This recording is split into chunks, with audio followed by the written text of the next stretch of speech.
Hankin, otherwise known as the Emerald Ruby. Hello. And we have Tessa Gutierrez. Hi. Hi. That's all right. Georgia Scott. Hello. And Georgia is sharing her microphone with Ria Andriani. Oh no, Ria's got her mic. Oh, Ria's got her own mic. Yeah. Well, excuse me. Fantastic, thank you. Jen, you're to my left, so if I may, I'll start with you, in fact. Yep.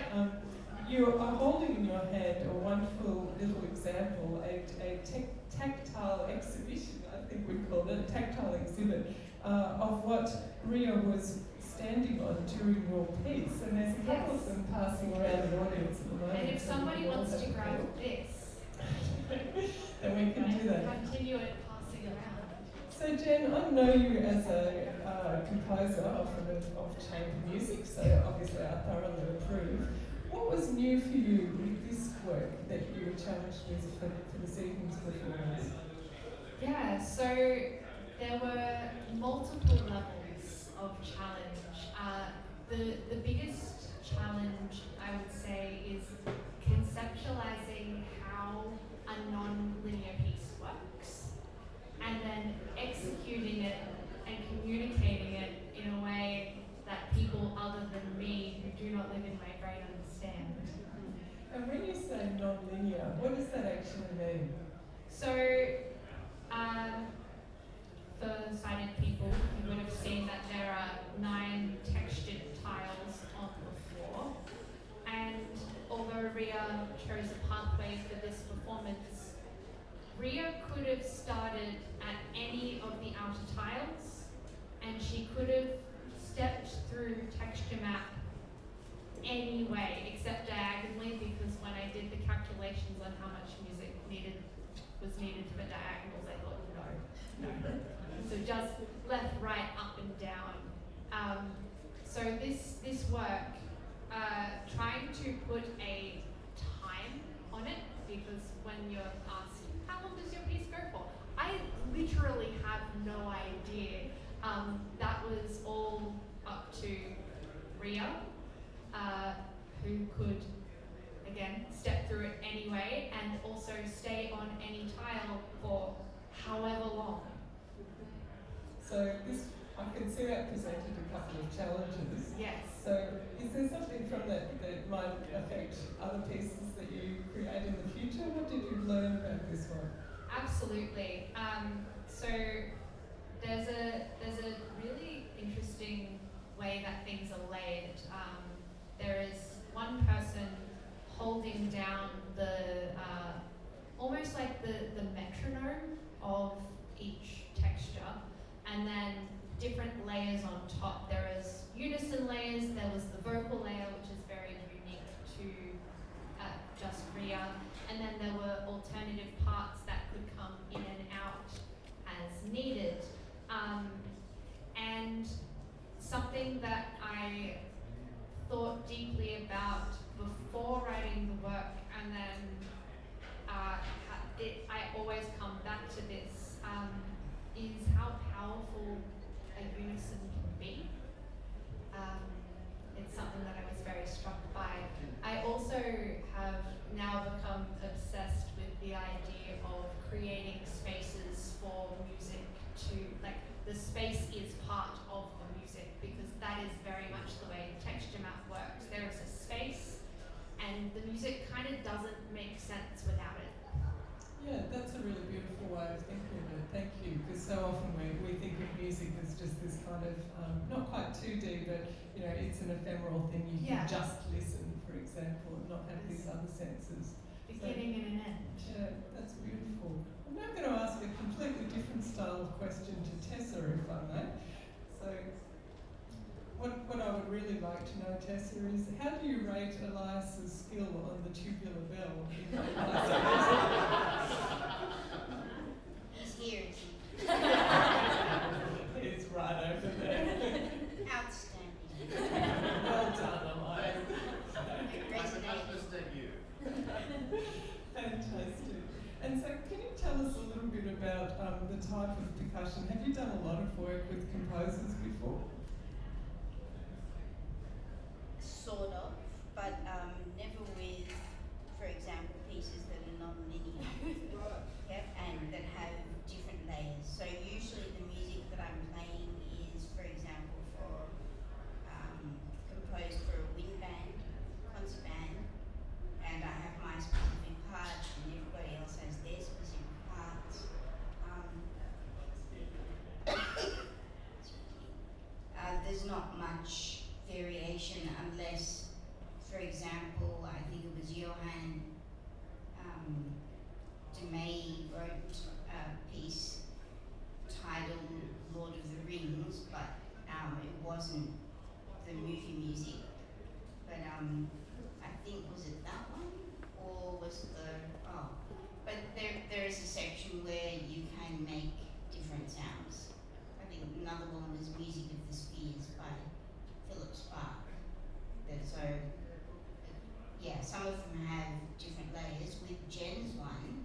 one time that I played it that it was exactly the same.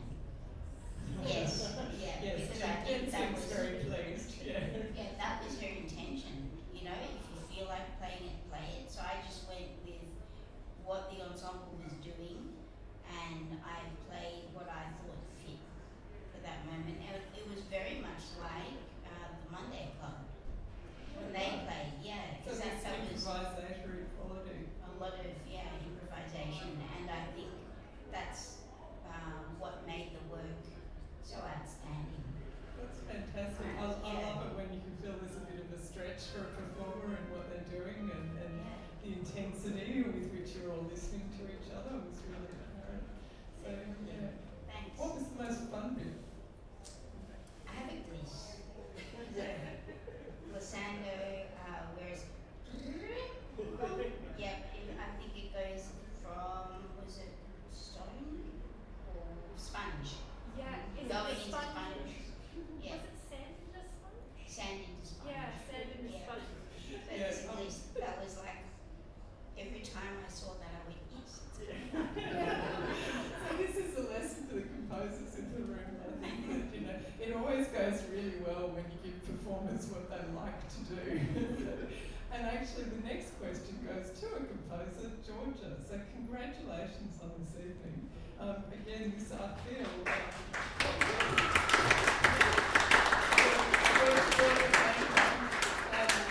so Georgia, you know, I know you again as somebody with a significant catalogue now of works for orchestra and, you know, operas and these rather more conventional formats. What was new for you with this new work tonight? What did you learn from today? So many things, and I'm still learning all the time. I think for this, so basically, up until now, I'd written a few pieces that were kind of based on my own lived experience as someone with disability, but this was the first time I'd worked with performers who also identify as people with disability. So this is really exciting and a little bit nerve-wracking, just because it's things that I hadn't even really considered in the beginning. So I'd often worked on pieces with a conductor at the front, and so I kind of came into this writing in that sort of style. I was like, oh, there'll be a conductor out the front. And then we got into the first rehearsal, and I realised that I hadn't put hardly any pulse into the piece. There was a lot of syncopation and things across wire lines, and I realised, what was I thinking? This piece is needs to be based on auditory cueing and needs to have a really clear pulse. And so that was a really big learning experience for me, and I was so grateful to work with such amazing musicians that allowed me to ring them up afterwards and have a chat and say, okay, how can I change things, and how can I improve, and how can I write something that is more tailored to you? And I wanted to write something that was more tailored to the performers, and I'm just so grateful to have such an amazing group of performers who let me do that and learn from them. So thank you. Yeah, no, it was incredibly effective, thank you. And I guess it was also unusual for you because usually a composer can quite often end up just, you know, sending the score off literally, and then, you know, if you're lucky you might get invited to a rehearsal, but sometimes they just forget. Yeah, And then, you know, you'll hear it. And so this kind of workshop process is a bit unusual. Yeah. Yeah, no, and it's been wonderful to have the chance to have, it's been a long workshopping process. So we had a workshop in January and another one in April, and then we have this week of workshops now. And I'm so grateful for that, just because I could learn and then change the piece and then take it back to the next workshop and say, oh, this didn't work, and then I could go back to everyone who's so lovely and say, okay, what can I do now? And so really grateful for that opportunity, and yeah, it's so unusual. So. Well, I think that's a nice structure for you to have, you know, for your next gigs, where you go, well, actually, I require a couple of workshops, and, you know, I think this would be great. And, you know, I do hope we hear these works again that we heard tonight. It's not, you know, that's what you always hope that will go on and have another life. So in terms of pulling them together in the first place, we turn now to the wonderful Ria Andriani, who of course is known to many of us as a singer and has been, you know, well known on Sydney stages. Ria, this whole performance was a bit of a new step for you though, wasn't it, in terms of the behind the scenes work? Do I have that right? Yeah, absolutely. So I mostly, perform music that has been written by someone else and in events that's been run by someone else. So to be part of the running of the events is absolutely, just to use a visual metaphor, eye-opening. Oh, well, look, if we're doing bad puns. So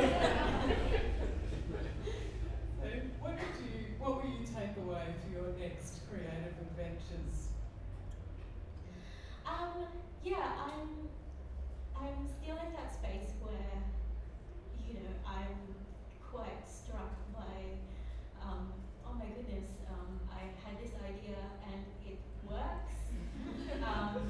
I would really love to get some feedback of how the audience finds that.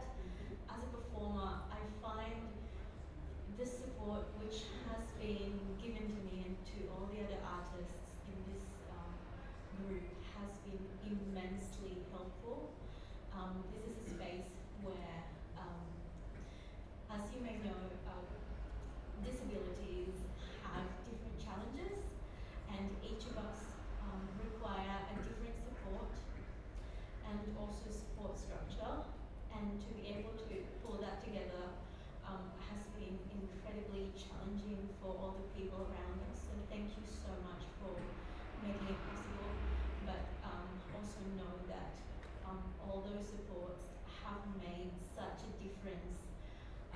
I came in at some point this week having a very firm direction on the map, on the texture map, except I had the wrong orientation, and that was really, really nerve-wracking. But as a blind person, often what you do is you will get help, and I would often call in a service where I get connected to a person on the other space, on another place who can look through my camera, and they'll tell me, you need to take 10 steps forward, or walk forward for 10 meters and you'll find a landmark, and then you turn right from there, and so on and so forth. So we ran with that idea, and Elias has been so helpful in running with that idea, and when the music changes, that's when the magic happens.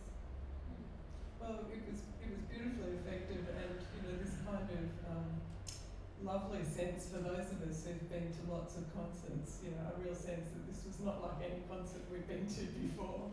And I was also incredibly conscious that you had done, everybody's been doing all of this work for so long, and then it's this one night, and you had to carry all of those things in your head and also give us magnificent performances this evening. So I'm going to now ask the audience to let you go and have a drink and give a rest. Please join me in thanking Ria.